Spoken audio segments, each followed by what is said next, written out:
મહત્વપૂર્ણ સમાચારથી શરૂઆત કરીએ તો અમરેલીમાં વીજ વાયર પડતા દંપતીનું મૃત્યુ થયું છે। બાબરાના થોરખાણમાં પીજીવીસીએલની બેદરકારી સામે આવી। ખેતીકામ કરતા સમયે વાયર પડ્યો હતો। આ ઘટનામાં ઘાયલ પુત્રને હોસ્પિટલ ખસેડવામાં આવ્યો છે।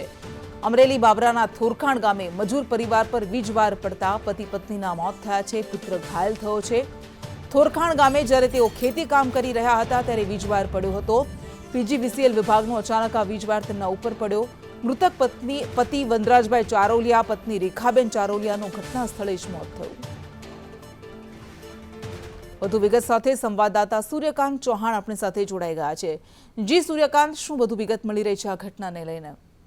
જી, બાબરા તાલુકાના થોરખાણ ગામે પીજીવીસીએલની ઘોર બેદરકારીનું પરિણામ ગણી શકાય, કારણ કે એક નાનકડો મજૂર પરિવાર થોરખાણ ગામે વનરાજભાઈ અને તેમની પત્ની રેખાબેન અને પુત્ર વિશાલ ખેતી કામ કરી રહ્યા ત્યારે અચાનક જ વીજ વાયર પડતા વનરાજભાઈ અને રેખાબેનનું ઘટના સ્થળે મોત થયું હતું। પુત્ર વિશાલને તાત્કાલિક બાજુમાં જસદણ અને ત્યાંથી રાજકોટ રિફર કરવામાં આવ્યો છે। પુત્રનો આબાદ બચાવ થયો છે અને ઘટના સ્થળે જ બેના મૃત્યુ થતા સમગ્ર પરિવારની અંદર ઘેરા શોકની લાગણી ફેલાઈ ગઈ છે અને તેમનું પીએમ કરાવવામાં આવ્યું હતું અને ડોક્ટરે બંનેને મૃતક જાહેર કર્યા હતા। ત્યારે નાનકડો એવો પરિવાર જે છે તેમની ઉપર માટલું આપ ફાટ્યું છે અને પુત્ર જે નાનો છે 18 વર્ષનો વિશાલ, તે હાલ રાજકોટ દવાખાને છે। તેમની તબિયત સારી છે અને બચી ગયો છે।